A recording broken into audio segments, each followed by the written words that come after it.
Voici les bandidos les plus redoutés qui se trouvent désormais derrière les barreaux.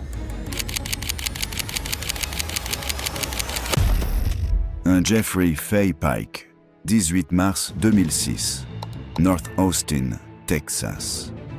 Anthony Benesch sort du restaurant Anthony's Pizza and Pasta avec sa petite amie et ses 2 enfants. C'est une soirée familiale ordinaire jusqu'à ce qu'un seul coup de fusil le fasse tomber face contre terre dans le parking. Benesch n'était pas une cible au hasard. Il essayait de créer un chapitre des Hells Angels à Austin. Les bandidos l'avaient averti à plusieurs reprises d'arrêter. Le Texas était leur territoire.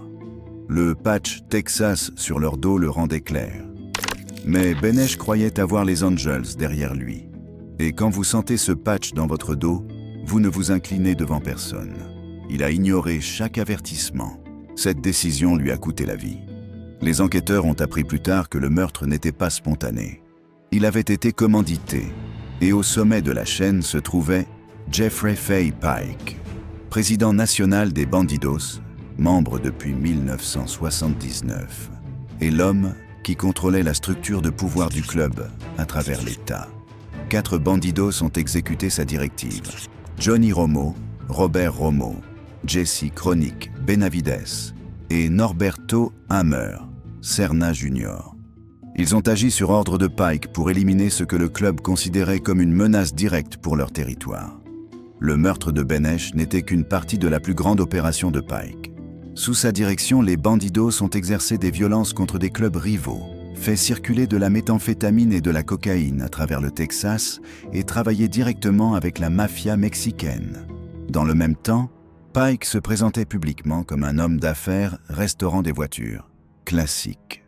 Cette image s'est effondrée en janvier 2016, lorsque des agents fédéraux ont perquisitionné son domicile lors de l'opération Texas Rocker.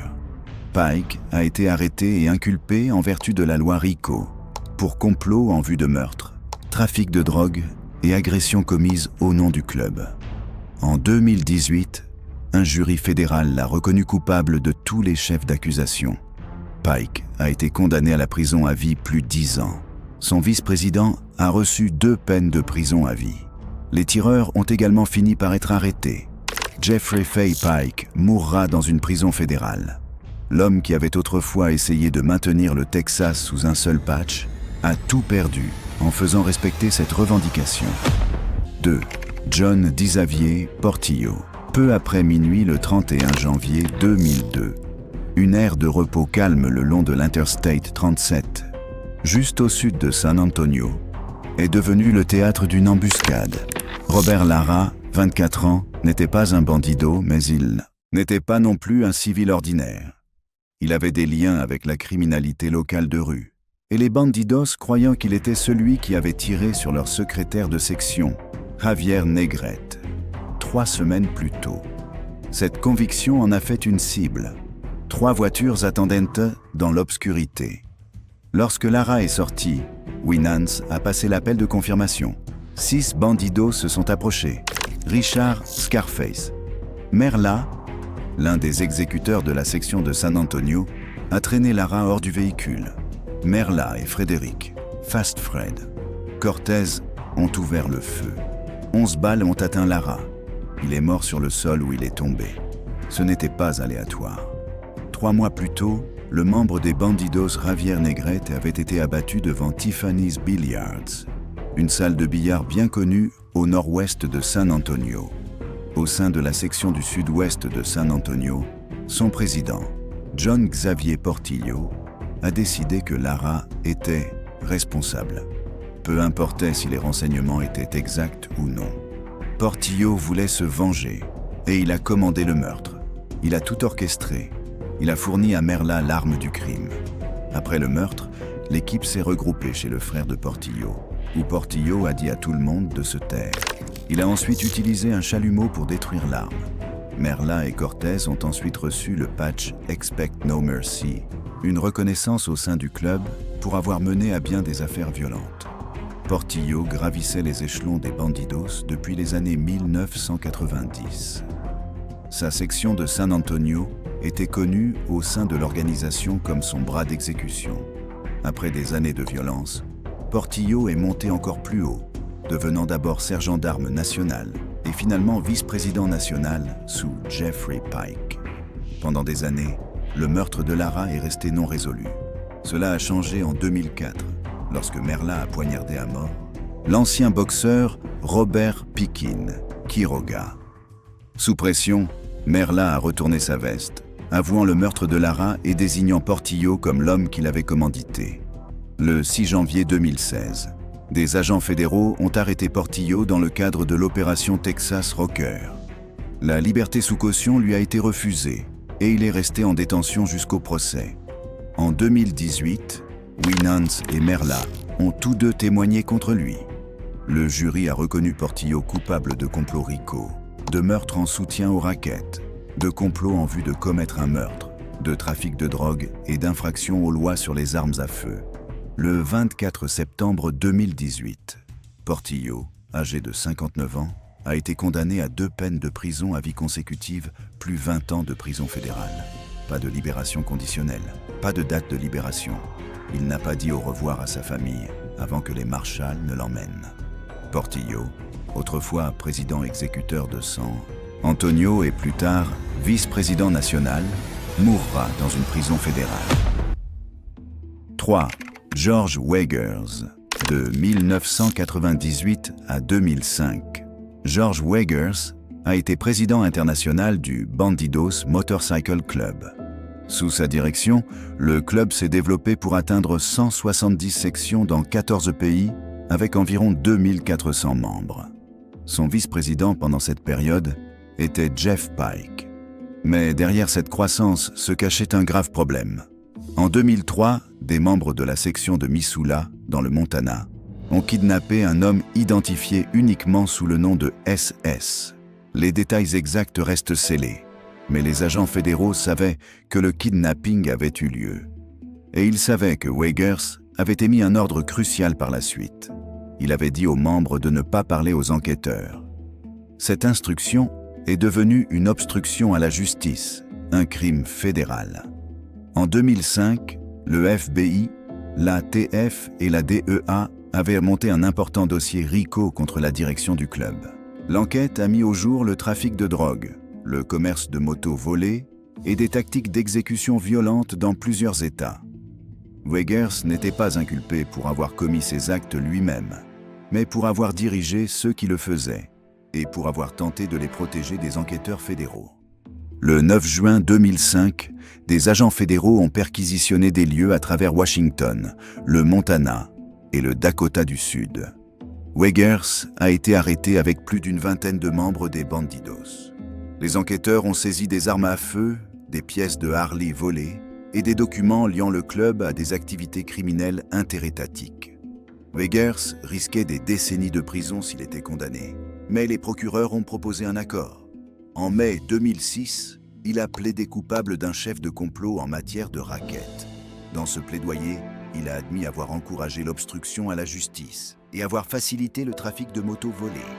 14 autres chefs d'accusation ont été abandonnés. Le 6 octobre 2006, Weggers a été condamné à 20 mois de prison fédérale et à une amende de $10 000. Il a purgé la majeure partie de cette peine avant d'être libéré, mais sa présidence était terminée. Jeff Pike a pris le contrôle lors de l'arrestation de Weggers, et il n'a jamais rendu le patch.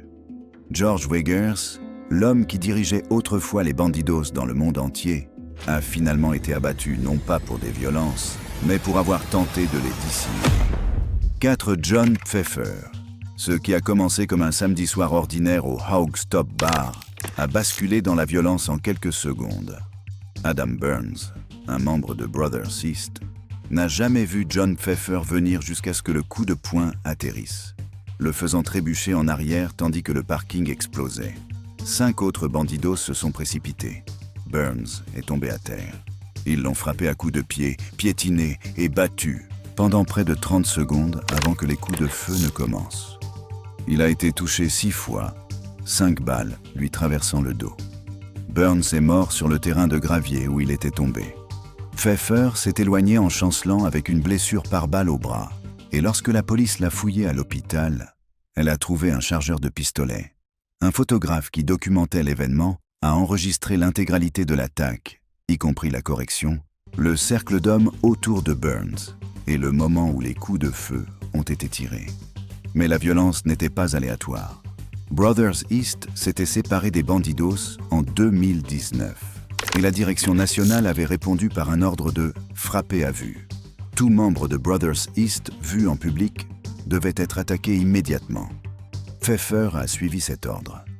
À seulement 32 ans, il était président du chapitre des Bandidos Welcome to Hell, un groupe créé spécifiquement pour cibler Brothers East. 2 ans et demi plus tard, Pfeffer est réapparu dans un autre épisode de violence. 23 février 2023, Bimbo's Bar, près de Tomball. Près de 70 Bandidos se sont réunis pour une réunion régionale. Ils ont convoqué 14 membres des Greybeards, un club non hors la loi qui avait inconsciemment franchi une ligne en faisant la paix avec Brothers East. Pfeffer a interrogé l'un des Greybeards, puis il a attaqué. 70 contre 14. La correction était délibérée et écrasante. Des os ont été cassés, des membres ont subi des commotions cérébrales, et lorsque c'était terminé, les Bandidos ont dépouillé les Greybeards de leurs blousons, photographiant les vestes volées et les faisant circuler comme des trophées. Les enquêteurs fédéraux ont ensuite relié Pfeffer à un schéma plus large de violence, incluant des agressions, des fusillades et des incendies criminels à travers Houston de 2020 à 2024. Les procureurs ont décrit « Welcome to Hell » comme un chapitre très violent créé spécifiquement pour éliminer les rivaux. En février 2025, des procureurs fédéraux ont inculpé Pfeffer et 13 autres personnes pour racket, crimes violents, infractions aux lois sur les armes à feu et obstruction à la justice.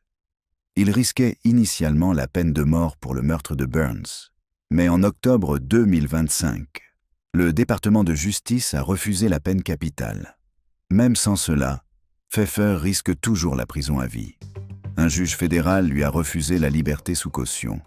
Il reste en détention dans l'attente de son procès en mai 2026. Son dossier comprend plus de 162 000 pages de documents, des heures de vidéos, des enregistrements audio et une expertise numérique étendue. Le vétéran de la marine qui a créé le chapitre Welcome to Hell n'a pas encore été condamné, mais sur la base des preuves, il pourrait passer le reste de sa vie dans une cellule de prison fédérale. 5 Bradley Rickenbacker, Dollar Bill. La nuit où Adam Burns a été tué n'impliquait pas un seul bandido. Alors que Pfeffer a porté le coup de poing qui a déclenché le chaos, un autre homme a façonné ce qui s'est passé ensuite. Bradley Rickenbacker. Les frères de Brothers East de Burns ont essayé de le rejoindre. Bradley Rickenbacker s'est mis en travers de leur chemin. L'homme de 37 ans a bloqué leur avance, se posant comme une barrière humaine entre Burns et quiconque aurait pu aider. 30 secondes après le début de la correction, des coups de feu ont déchiré le parking. Roy Gomez a tiré 6 fois.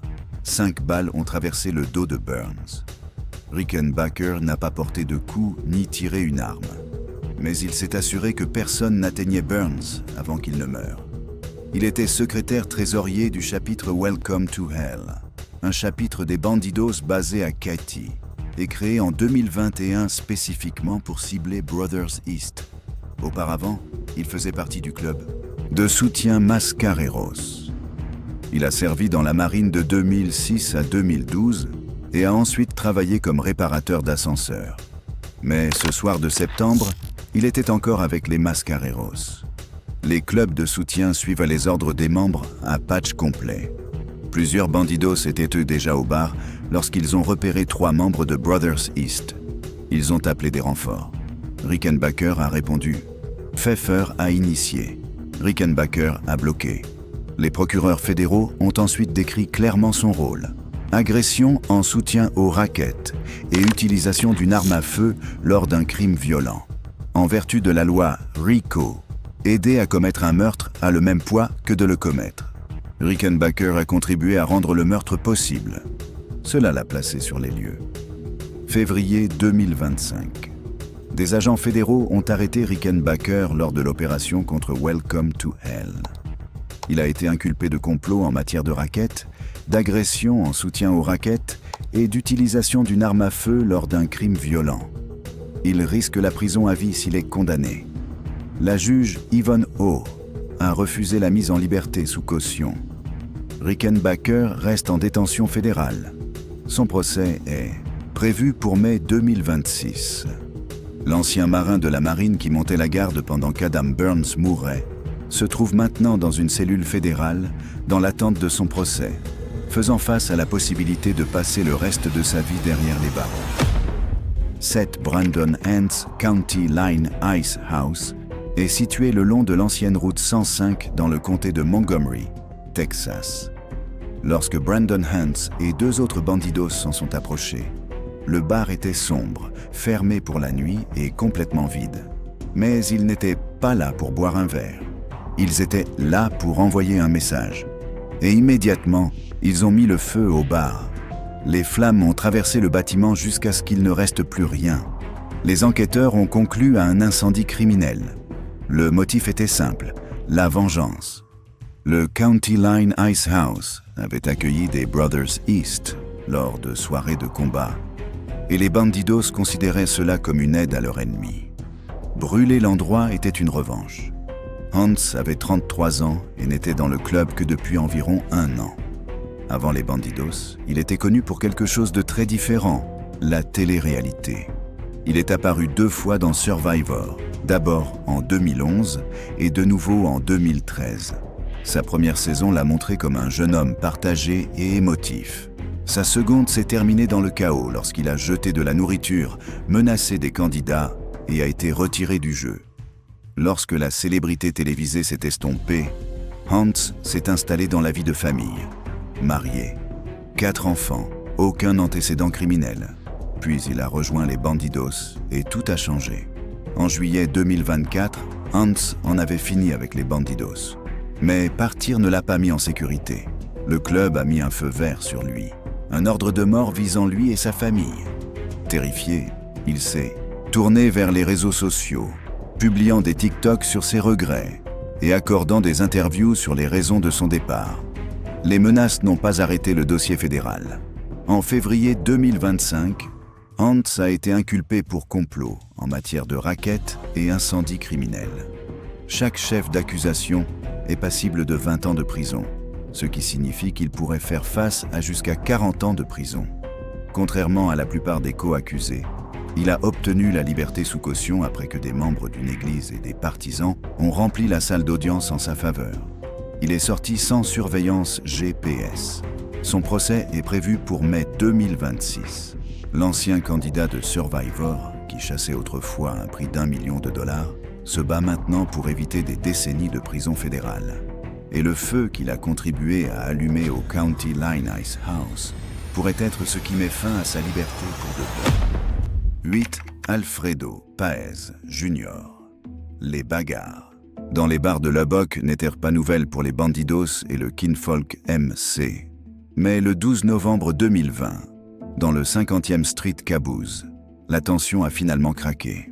Un bandido a ramassé une boule de billard sur une table revendiquée par des membres de Kinfolk. L'un des membres de Kinfolk a interprété ce geste comme un défi direct et a sorti une arme, tirant le premier coup. C'est alors qu'Alfredo Paez Jr. est sorti d'un couloir, a dégainé sa propre arme et a riposté. 2 de ces balles ont atteint un membre de Kinfolk et tout le bar a éclaté en panique. Les gens se sont mis à couvert tandis que Paez s'esquivait, sautait sur sa moto et disparaissait avant l'arrivée de la police. La violence n'a surpris personne à Lubbock. Les bandidos et Kinfolk étaient en guerre depuis des années. L'ancien président de Kinfolk, Max Gould, a ensuite témoigné que les rencontres entre les 2 clubs se terminaient presque toujours en confrontation. Paez avait 40 ans et servait comme sergent d'armes du chapitre des bandidos de Lubbock, responsable de la discipline, de l'exécution et de la gestion des conflits violents. Il portait un patch « Expect No Mercy », un signal au sein du club indiquant qu'il avait déjà commis des actes de violence pour l'organisation. Lorsque la police a fouillé son domicile, elle a trouvé une liste manuscrite d'ennemis, avec des noms et des adresses. C'était une preuve suffisante que la violence était organisée et non spontanée. Páez a été arrêté et inculpé de 7 chefs d'agression aggravée avec une arme mortelle. Mais le procès reposait sur une question. Se défendait-il ou était-il allé au bar en s'attendant à des ennuis? Les avocats de la défense ont soutenu que Kinfolk avait tiré le premier. Les images de surveillance l'ont confirmé. Les procureurs ont soutenu que Páez savait que Kinfolk fréquentait le Caboose et s'était présenté en cherchant la bagarre. En octobre 2023, le jury a rendu un verdict mitigé. Coupable de 2 chefs d'agression aggravée avec une arme mortelle, coupable de 2 chefs de conduite mortelle et acquitté de 3 chefs d'accusation. Le 27 octobre, il a été condamné à 6 ans de prison pour le chef d'accusation principal, 180 jours pour 2 autres chefs d'accusation et 6 ans de probation, tous à exécuter de manière concurrente.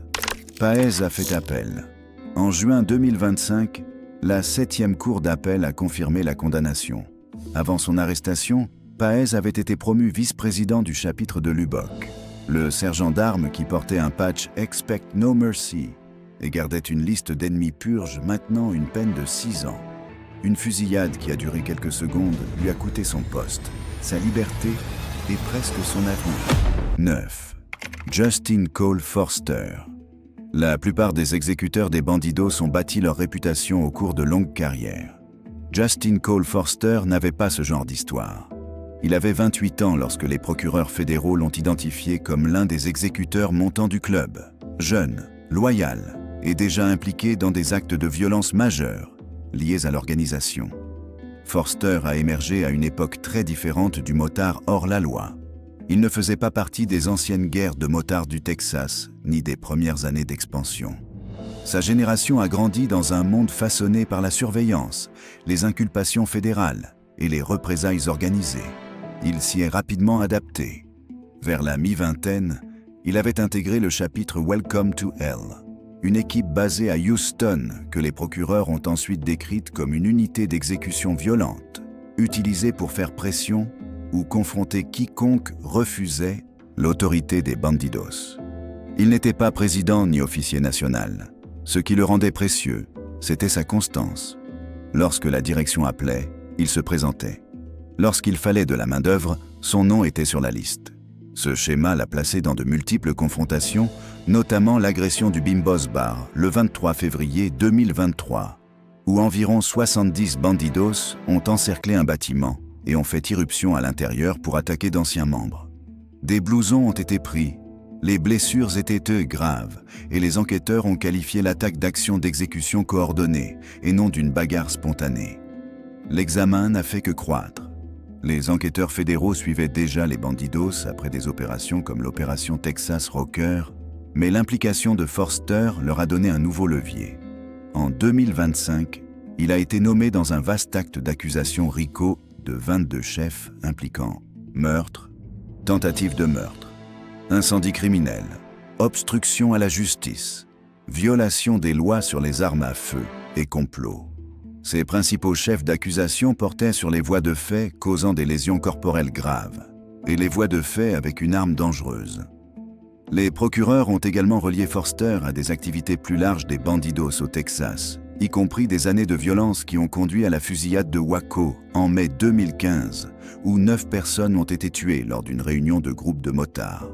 Forster a ensuite plaidé coupable dans une affaire fédérale distincte impliquant du racket, du trafic de drogue et de l'extorsion. Selon les procureurs, il risque désormais une possible peine de prison à vie en prison fédérale. La juge Yvonne O lui a refusé la liberté sous caution. Forster reste en détention dans l'attente de sa condamnation. À seulement 28 ans, il est devenu l'un des plus jeunes exécuteurs des bandidos à être impliqué dans une grande affaire fédérale, gagnant sa place dans l'acte d'accusation non pas par des décennies de rang, mais par une courte et intense période de travail d'exécution qui le laisse maintenant face à des décennies derrière les barreaux. 10 Richard Merla. Tout meurtre a un mobile. Celui-ci a commencé 3 semaines plus tôt, lorsqu'un bandido nommé Javier Negrete a été tué. Le club exigeait des représailles. Il voulait l'homme responsable, Robert Lara, un local de San Antonio de 24 ans, sans lien avec le club. Connu pour fréquenter des cercles criminels de bas niveau, et lié à Negrete par des connaissances mutuelles. Et il voulait le tuer. Lara n'était pas un motard hors la loi. Il n'était pas membre d'un club rival. Mais les enquêteurs ont ensuite déterminé qu'il était impliqué dans la confrontation qui avait mis fin à la vie de Negrete. Pour les bandidos, c'était suffisant. Pas de procès, pas de négociation, juste un ordre de le tuer. Ainsi, lorsque Lara s'est arrêté dans une aire de repos calme sur l'Interstate 37, peu après 2 heures du matin, le 31 janvier 2002, croyant rencontrer une femme nommée Magenta Winans, il n'avait aucune idée qu'il entrait dans une exécution ordonnée par les bandidos. Winans l'avait appelé plus tôt, lui demandant de venir seule. Elle n'était pas là pour le rencontrer. Elle était là-bas. Dans l'obscurité attendaient Richard Merla et Frédéric Cortez, cachés, armés et avec des ordres de terminer le travail. Lorsque Lara est sortie de son camion, Merla et Cortez ont surgi de l'ombre avec des pistolets levés. 11 balles ont atteint Lara avant même qu'il ne touche le sol. Il est mort en quelques secondes. Les tireurs se sont enfuis dans la nuit. L'opération a été planifiée au plus haut niveau. John Xavier Portillo, président du chapitre des Bandidos de San Antonio, a tout orchestré. Il a recruté Winans pour attirer Lara, a fourni l'arme du crime, puis a brûlé l'arme ensuite pour éliminer les preuves. Merla et Cortez étaient ceux qui ont exécuté l'exécution. Portillo les a immédiatement récompensés avec des patchs Expect No Mercy, la plus haute marque de service violent du club. Merla portait le sien avec fierté. Au sein du club, cela signifiait un statut. En dehors du club, cela le liait directement à un meurtre. Pendant 14 ans, Merla a évité l'arrestation. L'affaire est restée en suspens. L'aire de repos ne disposait d'aucune image utilisable, d'aucun témoin coopérant et d'aucune arme. Mais les enquêteurs fédéraux ont continué à creuser. Les affaires RICO prennent du temps. D'anciens membres ont retourné leurs vestes. De vieilles histoires ont refait surface. Et des dossiers numériques ont assemblé les pièces. En mars 2017, Merla a finalement été arrêté avec Cortez et d'autres personnes liées au meurtre. Le 17 mai 2018, il a été jugé aux côtés des dirigeants nationaux des Bandidos Jeffrey Pike et John Portillo. Les jurés ont entendu comment Portillo avait orchestré le meurtre, comment Merla l'avait exécuté et comment le patch Expect No Mercy prouvait le mobile et l'allégeance. Merla a été condamné pour meurtre en soutien aux rackets et complot en vue de commettre un meurtre. En septembre 2018, il a été condamné à la prison à vie en prison fédérale, sans possibilité de libération conditionnelle. L'homme qui a exécuté Robert Lara dans une aire de repos passe maintenant chaque jour dans une cellule fédérale. Le patch qui lui avait autrefois valu le respect au sein des Bandidos ne pouvait pas le sauver des conséquences en dehors. 11 balles ont mis fin à la vie d'un homme cette nuit-là. La condamnation qui a suivi a mis fin à celle de Merla. 11 Howard Wayne Baker. Geoffrey Brady était un membre de 41 ans du Ghost Riders Motorcycle Club, un petit groupe de Fort Worth qui opérait de manière indépendante et refusait de s'incliner devant les Bandidos. Il n'était pas une figure nationale, ni un grand criminel, juste un motard local loyal passant un vendredi soir avec son club. Le Gators Jam-In était un petit bar de quartier sur Race Street à Fort Worth. Le genre d'endroit où les motards et les habitants se mêlaient autour d'une bière, de fléchettes et de musique live. Rien n'y évoquait le lieu d'une exécution. Mais Howard Wayne Baker, président des Bandidos de Fort Worth, avait déjà pris sa décision. Les Ghost Riders ne montraient pas le respect approprié. Ils ne reconnaissaient pas l'autorité des Bandidos à Fort Worth. Dans le monde de Baker, c'était une offense qui nécessitait une punition. Avant que Brady ou quiconque ne réalise ce qui se passait, jusqu'à 30 bandidos sont poussés à travers les portes avant et arrière, en même temps. Environ 15 coups de feu ont résonné dans le bar. Alors que les gens se précipitaient pour trouver un abri, Brady a été traîné dehors, battu et encerclé sur le trottoir. Baker se tenait dans ce cercle.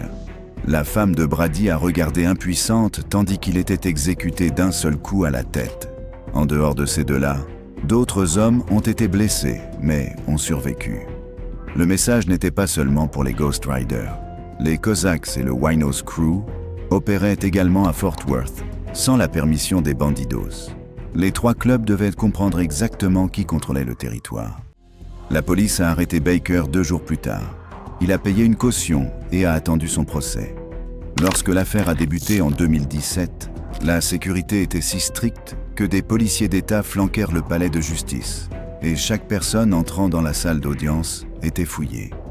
Témoins après témoins ont placé Baker sur les lieux. L'un d'eux a témoigné avoir vu Baker tenir une arme. Après près d'une journée entière de délibération, le jury a rendu des verdicts de culpabilité pour meurtre, agression aggravée, crime organisé et direction d'un gang de rue criminelle. Baker a reçu une peine de 45 ans et a été placé en détention d'État. En vertu de la loi texane des complices, il était responsable de chaque coup de feu tiré cette nuit-là, parce qu'il avait ordonné l'attaque.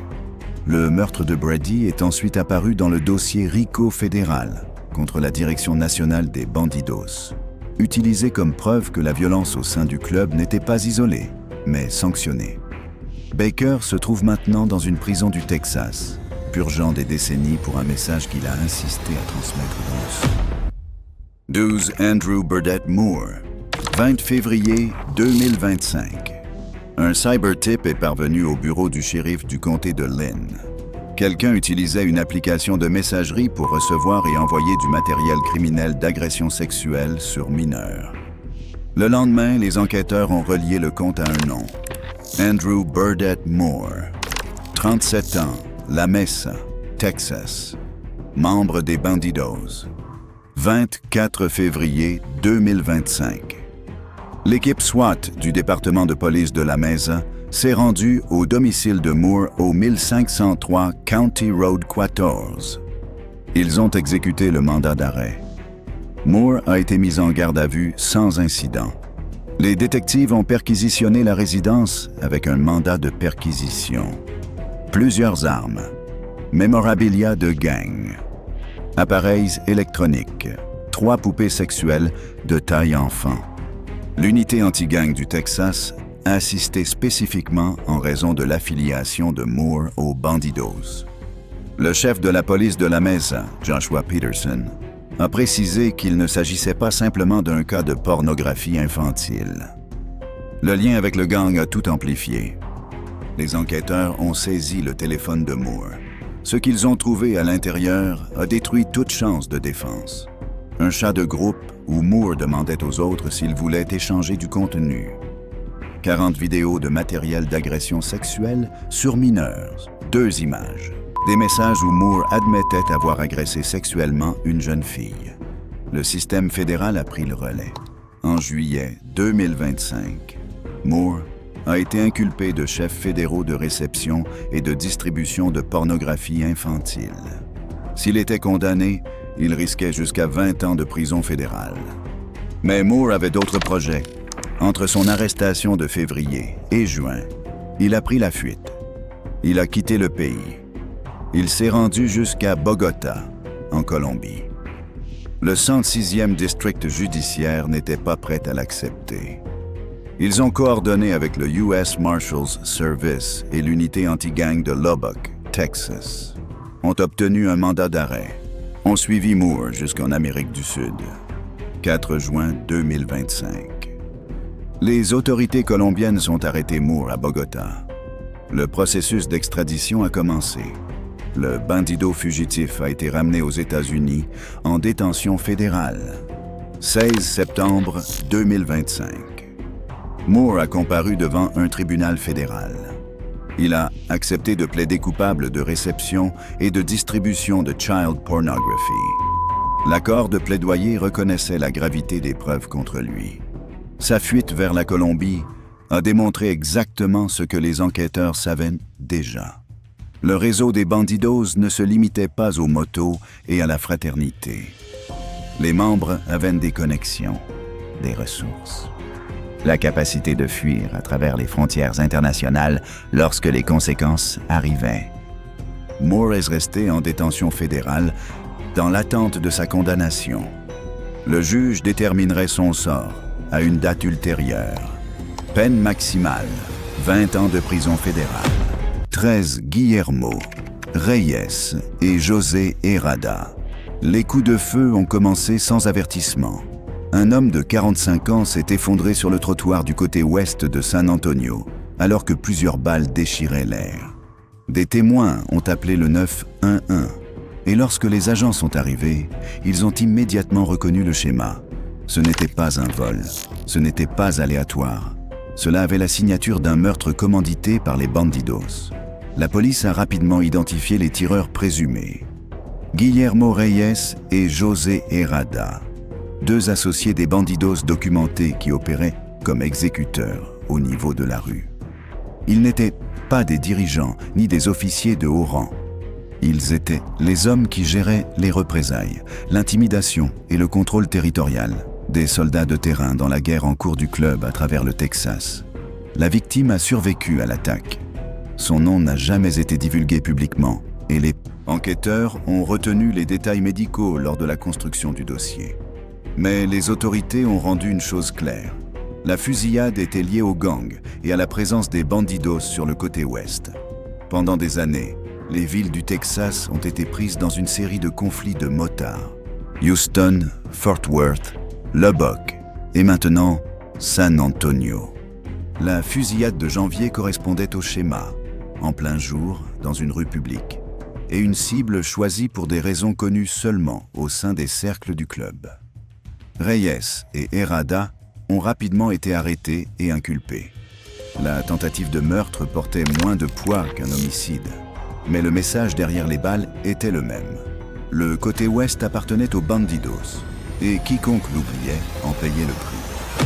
14 Anselmo Barrera, le SWAT du comté de Bexar, ne s'est pas présenté au 1200 Cantrell Drive par hasard. Ils sont arrivés avec un mandat pour stupéfiants et une compréhension claire de l'homme à l'intérieur. Anselmo Barrera, 60 ans, une figure de longue date au niveau national au sein du Bandidos Outlaw Motorcycle Gang. Les adjoints ont parcouru la maison principale et un clubhouse détaché sur la propriété. Ce qu'ils ont trouvé a montré à quel point Barrera était profondément lié à l'organisation. 33 armes à feu étaient réparties dans plusieurs pièces, 2 gilets pare-balles, une moto Harley-Davidson volée, un pistolet volé, des murs couverts de décennies de patchs, de photos et de mémorabilia des bandidos.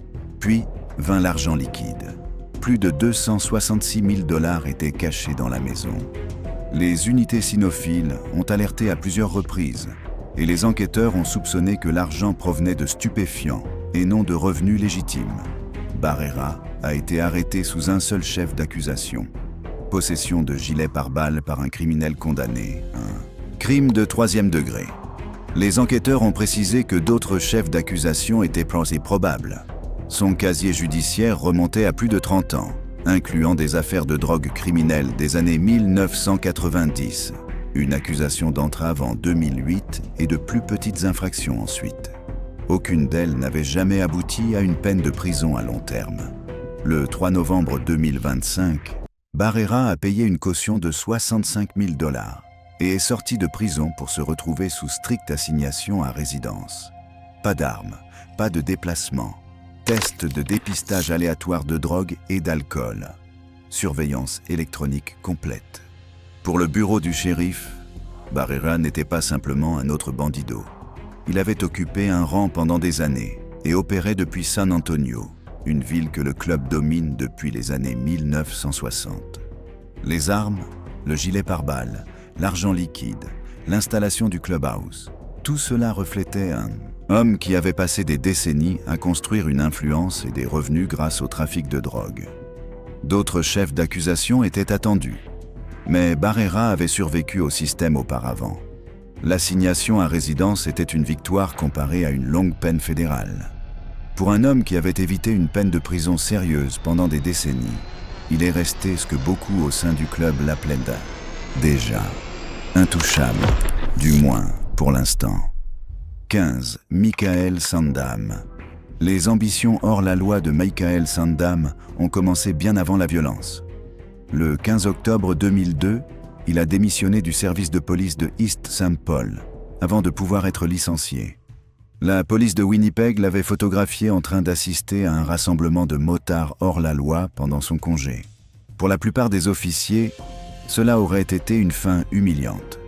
Pour Sandham, c'était le premier pas vers le monde qu'il voulait vraiment. Il croyait qu'il était destiné à diriger la scène des motards hors la loi au Canada. Son parcours semblait impressionnant sur le papier. Il avait servi dans les forces armées canadiennes de 1990 à 1994, puis avait travaillé dans l'application des règlements municipaux et la sécurité privée. Mais rien ne lui avait donné de vrai pouvoir ou de statut. Les bandidos, oui. Du moins, il le croyait. En 2004, Sandham a créé le chapitre des Bandidos de Winnipeg et s'est nommé président. Il a recruté des membres et constitué une équipe probatoire, espérant que Houston les reconnaîtrait comme un chapitre officiel. Mais la direction de Houston n'a jamais approuvé le groupe. Les Bandidos de Toronto, dirigés par le président canadien Giovanni Muskedere, contrôlaient toutes les opérations dans le pays. Ils ont rejeté l'équipe de Winnipeg de Sandham comme non officielle et non reconnue. Sandham en a été irrité. Il a commencé à envoyer des emails à Houston, critiquant la direction de Toronto et se présentant comme l'homme qui devrait diriger le Canada. Il envoyait des messages flatteurs sur la loyauté et la fraternité. Mais le but derrière eux était simple. Ils voulaient le contrôle. Le 7 avril 2006, tout a atteint un point de rupture. Sandham et ses membres de Winnipeg se sont rendus à la ferme de Wayne Celestine, en Ontario. Selon les affirmations ultérieures de Sandham, le plan était de dépouiller les Bandidos de Toronto de leur patch et de les évincer du pouvoir. 8 membres de Toronto sont arrivés ce soir-là, ignorant qu'ils entraient dans une embuscade. Giovanni Muskedere, George Jessom, George Kriarakis, Luis Raposo, Frank Salerno, Paul Sinopoli, Jamie Flantz et Michael Trotta ont été exécutés un par un dans ce qui est devenu connu sous le nom de massacre de Sheden. Sandham a insisté sur le fait qu'il était choqué et avait essayé d'intervenir. Les témoignages ont dit le contraire. Un informateur de la police identifié uniquement sous le nom de MH a témoigné avoir vu Sandham tirer sur Jamie Flantz. À l'aube, les corps ont été chargés dans des véhicules abandonnés et jetés dans un champ pour qu'un agriculteur les trouve. Le 16 juin 2006, la police a perquisitionné le domicile de Sandham. Il a couru dehors en criant qu'il n'avait jamais été un vrai membre. Lors des interrogatoires, il a nié toute implication plus de 200 fois. Il a affirmé qu'il ratissait des feuilles le week-end des meurtres. Les enquêteurs ont fait remarquer qu'il n'y avait pas d'arbre dans sa rue. Confronté aux preuves, il a changé de version encore une fois, disant qu'il était en fait un informateur infiltré pour la police. Les procureurs ont souligné qu'il n'avait jamais contacté les forces de l'ordre, avait menti à plusieurs reprises et avait fait nettoyer professionnellement son véhicule quelques jours après les meurtres. Aucune de ces versions ne correspondait à la réalité. Lors du procès en 2009, Sandham a pleuré à la barre et a insisté sur le fait qu'il était une victime. Le jury ne l'a pas cru. Le 29 octobre 2009, il a été condamné pour 8 chefs de meurtre au premier degré. Lui, Celestine et Dwight Mushi ont tous reçu des peines de prison à vie sans possibilité de libération conditionnelle pendant 25 ans. Le massacre de Sheden a détruit les Bandidos au Canada. Le chapitre de Toronto a été anéanti. Le chapitre de Winnipeg a été arrêté. Jeff Pike a révoqué toutes les chartes canadiennes. La tentative de Sandham de s'emparer du pouvoir a mis fin à toute l'opération canadienne. L'ancien officier de police qui pensait pouvoir déjouer le monde hors la loi se trouve maintenant dans une prison canadienne. L'homme qui rêvait autrefois de porter les meilleures couleurs du monde porte à la place un uniforme de prison. Il sera éligible à la libération conditionnelle en 2034, lorsqu'il aura 64 ans. 15. John Fahey. John Fahey a grandi dans des logements sociaux à Telopea, une banlieue au nord-ouest de Sydney. Au lycée de Cumberland, il excellait au rugby et au basketball. Assez bien pour que les Parramatta Eels lui offrent une chance de jouer professionnellement. Au lieu d'accepter le contrat, il a choisi le monde hors la loi. Fahey est devenu sergent d'armes national des Bandidos en Australie. C'était le poste d'exécuteur, le rôle responsable de la discipline, des représailles et de l'application des règles du club par la force si nécessaire. Ses tatouages racontèrent l'histoire. BFFB sur sa poitrine. Bandidos Forever, Forever, Bandidos. Le nom du gang était tatoué sur son bras et son ventre. Son pseudonyme sur les réseaux sociaux était Menace 2 Society, un avertissement enveloppé dans un personnage. En 2013, Fahey vivait sur la Gold Coast. Son frère Jason avait pris le poste de président national. Ensemble, les frères Fahey se trouvaient au sommet de la hiérarchie australienne des Bandidos. Deux hommes qui avaient gravi les échelons des blocs de logement de Telopea jusqu'au plus haut rang de la scène hors la loi. Tout a changé à mi-2013 lorsque Fahey a démissionné des Bandidos. Les preuves judiciaires ont ensuite suggéré qu'il a rejoint les Hells Angels, l'une des défections les plus choquantes de l'histoire des motards australiens. Le changement s'est produit en même temps que le Queensland introduisait certaines des lois anti-gang les plus strictes du pays, une législation qui paralysait les opérations du club et empêchait les Hells Angels de sécuriser le territoire à Burleigh Heads. Fahey a quitté la Gold Coast alors que la répression s'intensifiait. En 2014, il a essayé de se réinventer. Il a dit aux gens qu'il avait quitté le monde des motards. Il a parlé de vouloir entraîner le rugby league. Il a même écrit à la légende de l'entraînement Wayne Bennett pour lui demander des conseils sur le mentorat de jeunes joueurs. Mais la transformation n'a jamais pris. L'avenir dans le rugby league qu'il décrivait n'était qu'une histoire, un masque temporaire sur une vie construite au sein de l'un des clubs hors la loi les plus meurtriers d'Australie. Ces hommes régnaient autrefois sur des rues, des villes et des sections entières. Mais même le bandido le plus redouté finit par rencontrer une cellule plus forte que n'importe quel patch. Certains se vantaient de violence, certains vivaient pour elle. Maintenant, ils se réveillent chaque jour derrière des portes d'acier. Chaque gang de motards hors la loi compte des membres qui sont allés trop loin. La prochaine vidéo présente ces légendes, les donneurs d'ordre. Cliquez sur la prochaine vidéo pour regarder les exécuteurs dont les autres motards parlent encore à voix basse.